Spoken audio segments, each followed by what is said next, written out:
Yes guys, welcome back to another video. Welcome to the George Benson football channel. It's the 1st of February and we have got 3 days left in the January transfer window. This week I've been trying to steer away from just reporting the same old stories because it's been the same old stories and it gets a bit tedious for me.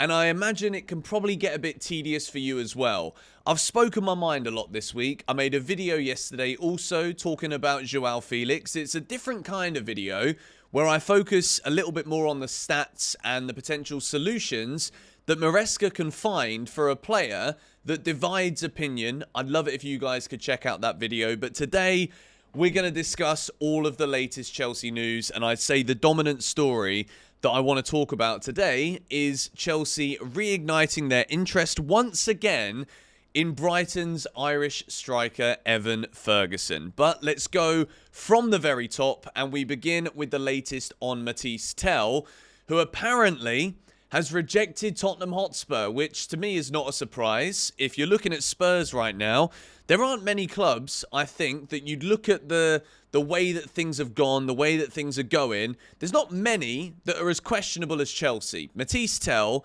obviously, probably looked at Chelsea earlier this window and thought, well, there's a lot of attackers there already. Nkunku, he's a teammate, technically, in France, in the national team. And if Nkunku can't play, a 19-year-old Mathys Tel is probably looking at it thinking, well, how am I going to be any different here? Or maybe if he believes himself and backs himself, he could imagine he could probably be the striker at Chelsea Football Club. However, this is the latest on Mathys Tel.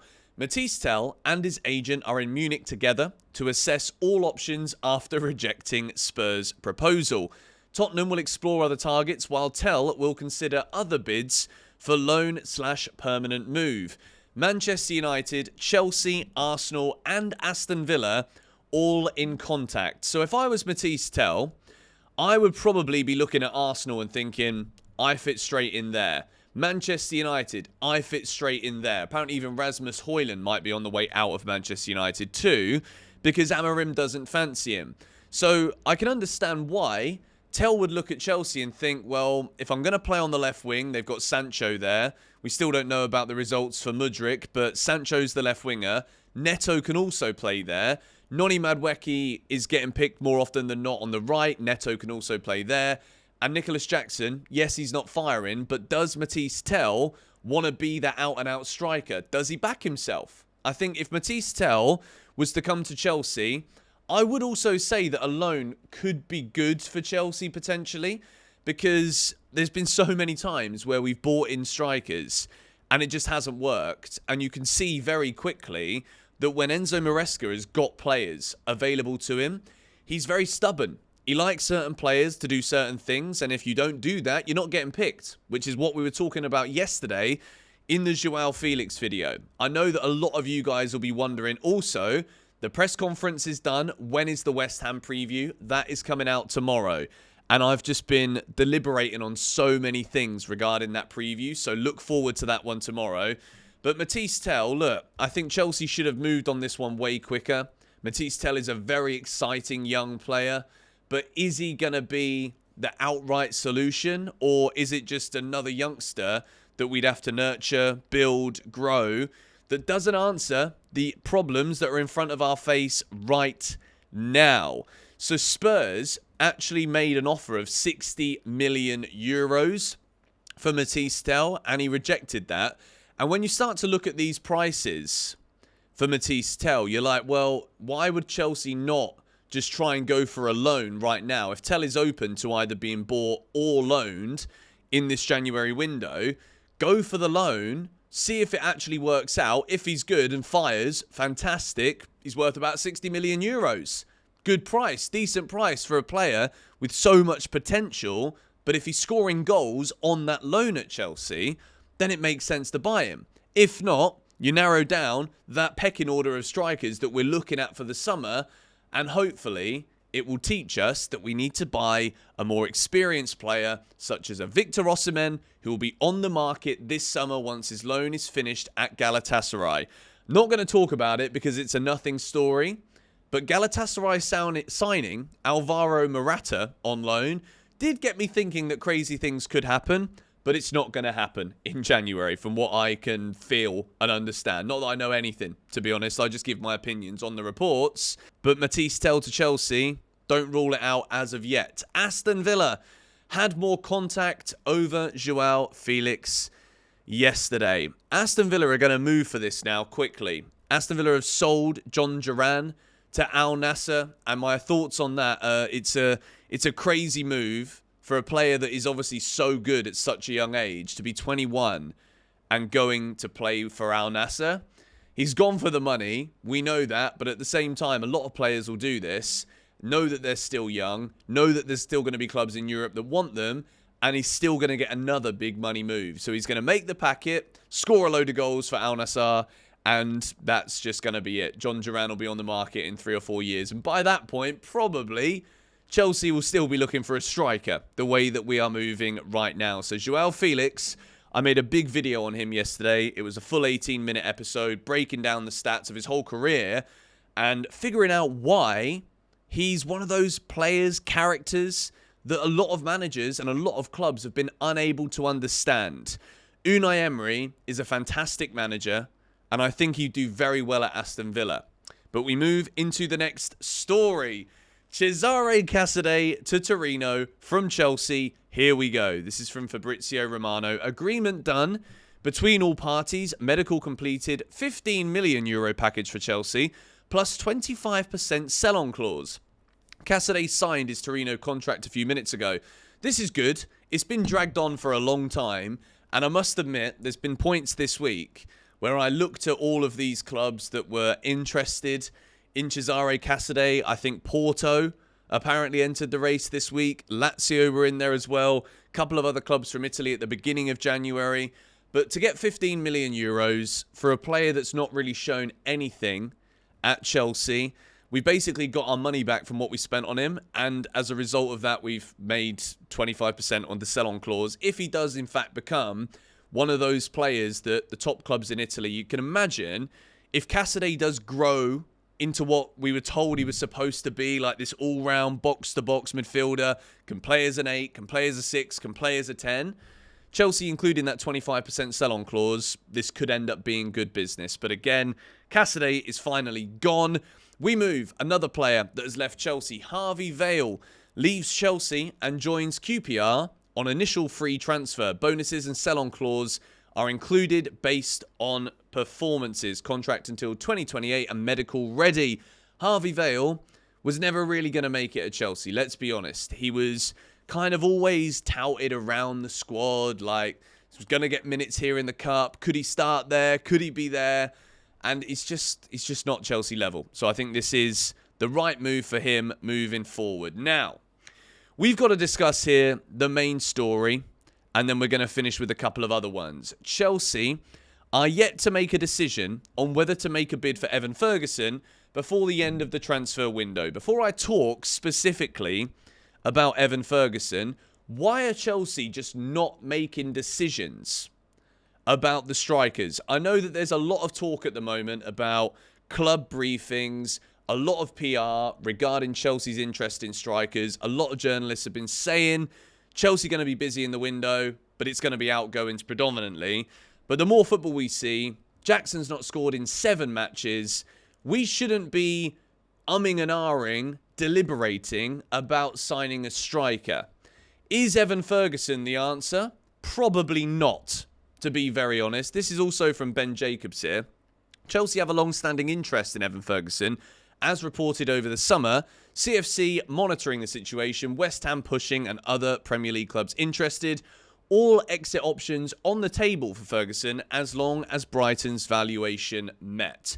First thing here, Brighton are reportedly open to a loan for Evan Ferguson. If Brighton are to sell Evan Ferguson to Chelsea, you know it, I know it, the world knows it, we are going to have to overpay for a player that cannot stay fit, that absolutely has not kicked on and shown anything that the potential at moments last season suggested he could be. And I think this could be another one of those signings where, yes, there is a player in there. Yes, he's a big, tall striker. He's got a big shot on him. But the fact of the matter is, the guy can't stay fit, and Chelsea Football Club are renowned for having players that have poor fitness records, injury histories, and then they just get worse and worse when they join Chelsea. Look at Lavia. Look at Fofana. Why are we not learning when it comes to these players that we're targeting that we can't just keep buying these players that can't stay fit? For a start, bringing Evan Ferguson to Chelsea, recency bias has to play in here. The man has been totally off it this season, also hardly ever fit as well, doesn't get into the Brighton team, so why on earth should he play and get in at Chelsea? Obviously, Brighton have got other options up front. Danny Welbeck's having a great season. João Pedro is a fantastic player. They've got a young manager there who is trying to establish this new way of playing at Brighton, and it's a work in progress, but they're doing okay. And Evan Ferguson just cannot get in the team. So why should he ever be at Chelsea? You know, I understand what the club have been trying to do, but at this point, I've said it all week long. I'm sick and tired of it. I've seen enough to suggest that we're not going in a direction that is clear enough and strong enough with enough conviction and authority for me to suggest that changing the plan isn't the right way. I've said it all week. Are the club going to change the way that we do business? If the answer to that is no, this is another prime example, this pursuit of Evan Ferguson, of how the club are not taking it seriously, the issues that are there before our very eyes.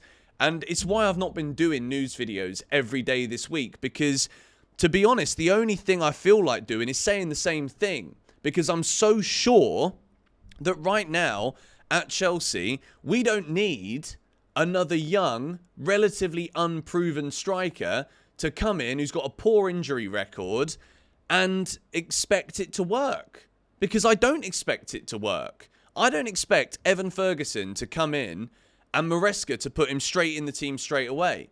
Maybe it is a masterstroke. It's one of those where it's such a gamble, but I'm not interested in gambles. I'm not interested in Chelsea taking a punt on more young players when we need experience, we need leaders in this team. And that is why an elite marksman is something that I think if we're going to look for a striker, we've got to be looking at. Matisse Tell is a really good player. I'm not saying like, please go out there and get him. I'm begging him on my knees for him. Absolutely not. But in terms of the players that we've actually been linked with, Liam Delap, I think, is probably the best option that we've been linked with this January. But Chelsea are only looking at that in the summer because Ipswich have said they won't sell now. We're willing to go and spend 60 million on Garnacho, apparently, a couple of weeks ago. Why couldn't we go and offer the 60 million for Liam Delap? Even then, I'm like, if you're going to spend 60 million on Liam Delap, no. You go out there and you try and go for Osimhen for that money. You go for Gyökeres for that money. There are so many better strikers on the market for the kind of money that Chelsea are going to have to buy the likes of a Ferguson, Tell, Delap on.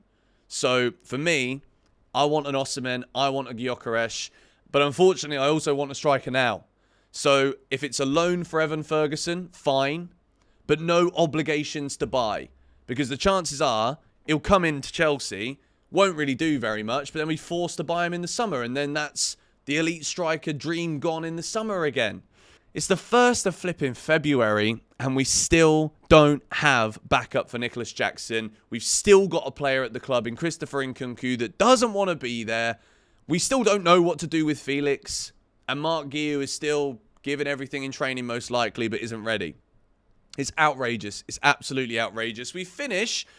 Understand Tottenham are trying to sign Axel Disasi on loan. Details out in court offside soon. What on earth are we doing here with Axel Disasi? He's got to be, even though we are not exactly got the best quality and calibre of centre-backs at the club, he's got to be 6th choice centre-back at Chelsea.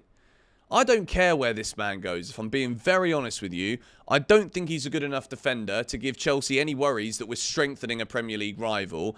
Aston Villa have wanted him. Spurs have wanted him. I don't care if I look like an idiot and Disasi turns out to be the second coming of Virgil van Dijk. I just do not think it's going to happen. But again, like, we can't sell him because he's not good enough. So we're having to deal with these loans. But then we're like, umming and ahhing with Aston Villa. Like, what are we doing? What are we actually doing? The way that we have moved in this transfer window has been an absolute shambles. There's nothing more to say about it.